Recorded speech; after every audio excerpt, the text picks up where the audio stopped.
Newspaper में, Instagram, Facebook, Twitter, कहीं ना कहीं से हमें हर दिन कोई ना कोई न्यूज़ मिल जाती है कि कैसे हेल्थ इंश्योरेंस कंपनी ने किसी का क्लेम रिजेक्ट कर दिया है। और ऐसा देखने के बाद हमें ऐसा लगता है कि हेल्थ इंश्योरेंस स्कैम है, फ्रॉड है और ज़रूरत के समय हमें क्लेम नहीं देते हैं। तो दोस्तों ऐसा नहीं है। Health insurance industry highly regulated है IRDAI से, और यदि कोई भी हेल्थ इंश्योरेंस कंपनी आपका क्लेम रिजेक्ट करती है तो कहीं ना कहीं उसका कोई कॉन्क्रीट रीज़न होता है। दोस्तों यदि हम उन रीजंस को समझते हैं और उन मिस्टेक्स को अपने पॉलिसी में या फिर क्लेम लेते समय अवॉइड करते हैं तो बहुत हद तक हम अपने क्लेम को रिजेक्ट होने से बचा सकते हैं। आज के इस वीडियो में हम जानेंगे उन सारे टॉप रीजंस को जिनके कारण हेल्थ इंश्योरेंस क्लेम रिजेक्ट होते हैं, और यह भी जानेंगे कि कैसे हम उन्हें अवॉइड करके हम इस सिचुएशन से बच सकते हैं। नमस्कार दोस्तों, मैं हूं आशुतोष, आपका पर्सनल फाइनेंस कोच। चलिए वीडियो को शुरू करते हैं। हेल्थ इंश्योरेंस क्लेम रिजेक्ट होने का जो सबसे बड़ा मेजर रीज़न है वो है non disclosure of pre existing condition. दोस्तों यदि हेल्थ इंश्योरेंस पॉलिसी लेने से पहले आपको कोई हेल्थ कंडीशन है, प्री एग्जिस्टिंग डिसीज़ है या आप कोई ट्रीटमेंट लेते हैं तो इस चीज़ को आपको पॉलिसी में डिस्क्लोज करना बहुत ही ज़रूरी है।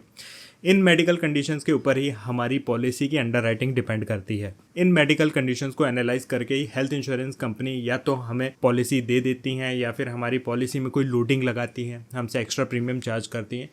कई बार कोई पर्टिकुलर डिसीजेस पे परमानेंट एक्सक्लूजन लग जाता है या फिर हो सकता है हेल्थ इंश्योरेंस कंपनी उन्हें डिक्लाइन कर दे।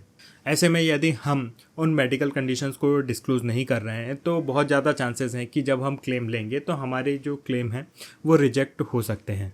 इसीलिए आप चाहे अपने लिए पॉलिसी ले रहे हों, अपने पेरेंट्स के लिए या फिर किसी भी रिलेटिव्स के लिए पॉलिसी ले रहे हों, तो इस बात का ध्यान रखें कि आप उनसे अच्छे से सारी डिसीज़ेस के बारे में कंसल्ट करें और उन्हें क्लियरली डिस्क्लोज करें। दोस्तों IRDAI की गाइडलाइन कहती है कि लास्ट 4 ईयर्स में यदि आपका कोई मेजर ट्रीटमेंट हुआ है तो वह प्री एग्जिस्टिंग डिसीज़ की कंडीशन में आता है। सो लास्ट 4 ईयर के सारे मेजर ट्रीटमेंट तो हमें डिस्क्लोज करना ही है। लेकिन यदि आपकी कोई बहुत पुरानी सर्जरी या फिर कोई ट्रीटमेंट हुआ है, 10 साल 15 साल पहले भी यदि कोई ट्रीटमेंट हुआ है और उस ट्रीटमेंट के कारण आपकी हेल्थ कंडीशन में कोई परमानेंट चेंज आया है या फिर उस सर्जरी ट्रीटमेंट के कारण आपको कोई परमानेंट कंसल्टेशन लेना पड़ता है, कोई परमानेंट मेडिसिन लेना पड़ता है, तो आपको उस कंडीशन को भी डिस्क्लोज करना बहुत ज़रूरी है, उस सर्जरी को भी डिस्क्लोज करना ज़रूरी है।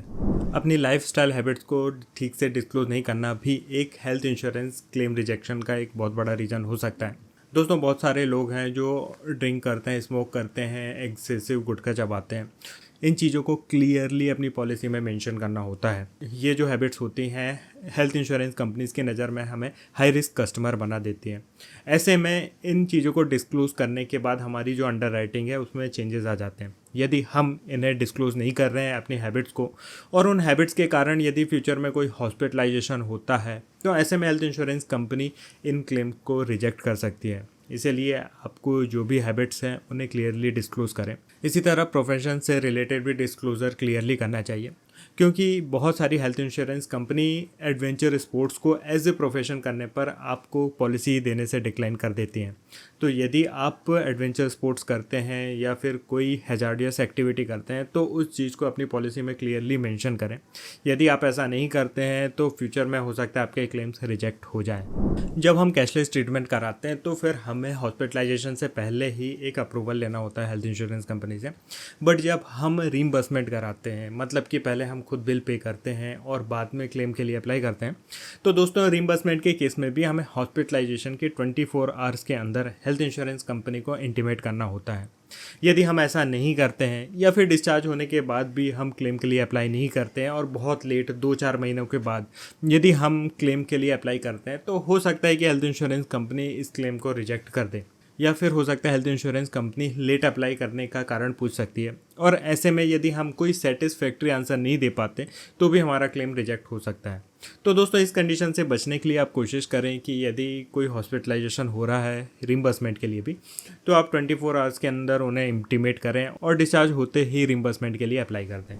दोस्तों हॉस्पिटलाइजेशन के समय यदि कोई एक्टिव लाइन ऑफ ट्रीटमेंट नहीं है, सिर्फ मॉनिटरिंग पर्पस से या फिर ऑब्जर्वेशन पर्पस से हॉस्पिटलाइजेशन है, तो हेल्थ इंश्योरेंस कंपनी उसे भी रिजेक्ट कर सकती है।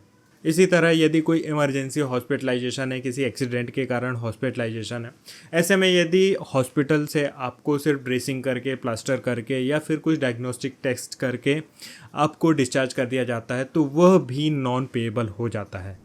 नेक्स्ट, क्लेम रिजेक्शन रीजन जानने से पहले दोस्तों मैं आपको एक एडवाइस करना चाहूँगा कि आप जब भी पॉलिसी परचेज़ करें तो किसी एक्सपीरियंस्ड और नॉलेजेबल एडवाइज़र से परचेज़ करें।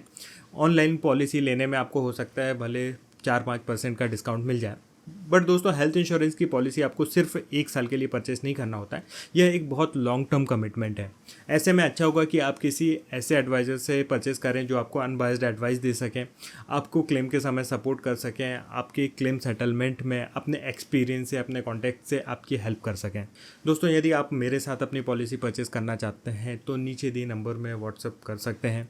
यदि आप नई पॉलिसी लेना चाहते हैं या फिर पुरानी पॉलिसी को कंसल्ट करना चाहते हैं तो नीचे दिए नंबर में व्हाट्सअप करके मेरी टीम से कनेक्ट कर सकते हैं। यदि आपने हॉस्पिटलाइजेशन लिया है लेकिन हेल्थ इंश्योरेंस कंपनी को लगता है कि आपका जो ट्रीटमेंट है बिना हॉस्पिटलाइजेशन के सिर्फ कंसल्टेशन या फिर मेडिसिन से ही हो सकता था, तो ऐसे में भी हेल्थ इंश्योरेंस कंपनी आपका क्लेम रिजेक्ट कर सकती है।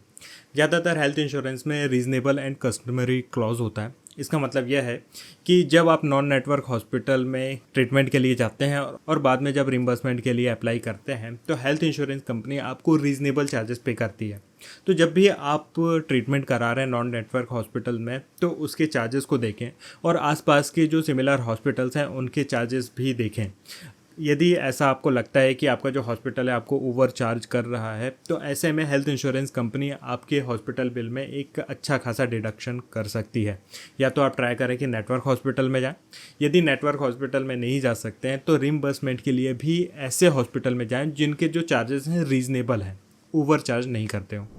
ज़्यादातर हेल्थ इंश्योरेंस 24 आवर्स से ऊपर के हॉस्पिटलाइजेशन को कवर करते हैं। ऐसे में यदि आपका हॉस्पिटलाइजेशन 24 घंटे से कम है तो फिर आपका क्लेम रिजेक्ट हो सकता है, except day care treatment. Day care treatment ऐसे ट्रीटमेंट होते हैं जिनमें नॉर्मल 24 आवर्स से ऊपर का हॉस्पिटलाइजेशन तो लगता है, बट टेक्नोलॉजिकल एडवांसमेंट के कारण वो 24 घंटे से कम के हॉस्पिटलाइजेशन में हो जा रहा है। तो यदि आपका ट्रीटमेंट डे केयर ट्रीटमेंट की कैटेगरी में नहीं है और आपका हॉस्पिटलाइजेशन 24 घंटे से कम है तो आपका क्लेम रिजेक्ट हो सकता है। दोस्तों हॉस्पिटलाइजेशन के समय गवर्नमेंट ने या फिर किसी मेडिकल अथॉरिटी ने कोई प्रोटोकॉल दिया हुआ है और आप उस प्रोटोकॉल को बिना फॉलो किए हॉस्पिटलाइजेशन लेते हैं तो भी आपका क्लेम रिजेक्ट हो सकता है। फॉर एग्जांपल कोविड के समय गवर्नमेंट ने एक प्रोटोकॉल दिया था कि एक सर्टेन टेम्परेचर के ऊपर या फिर एक सर्टेन ऑक्सीजन लेवल के कम होने पर ही आपको हॉस्पिटलाइजेशन की ज़रूरत पड़ती है, अदरवाइज आप मेडिसिन से भी ठीक हो सकते हैं। सो यदि आप उस क्राइटेरिया को फुलफिल नहीं करते हैं और आपने हॉस्पिटलाइजेशन लिया है तो ऐसे में भी आपका क्लेम रिजेक्ट हो सकता है। जब भी कोई हॉस्पिटलाइजेशन होता है तो इंश्योरेंस कंपनी आपसे उस हॉस्पिटलाइजेशन से रिलेटेड या आपकी पुरानी मेडिकल कंडीशन से रिलेटेड पुराने डॉक्यूमेंट्स को, उनकी रिपोर्ट्स को मांग सकती है। ये चीज़ एवेल्यूएट करने के लिए कि ये जो हॉस्पिटलाइजेशन है किसी ऐसी प्री एग्जिस्टिंग कंडीशन के कारण तो नहीं है जो आपने डिस्क्लोज नहीं किया था। ऐसे में यदि आप कंपनी को प्रॉपर डॉक्यूमेंट सबमिट नहीं कर पाते हैं तो ऐसे में या तो आपका क्लेम होल्ड हो जाता है या फिर कई बार क्लेम रिजेक्ट भी हो जाता है।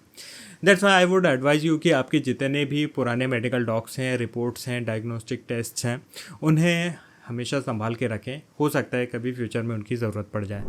जब भी कोई पर्सन हॉस्पिटलाइज्ड होता है तो उसे उसके फ्रेंड्स या फैमिली मेम्बर हॉस्पिटल लेकर जाते हैं।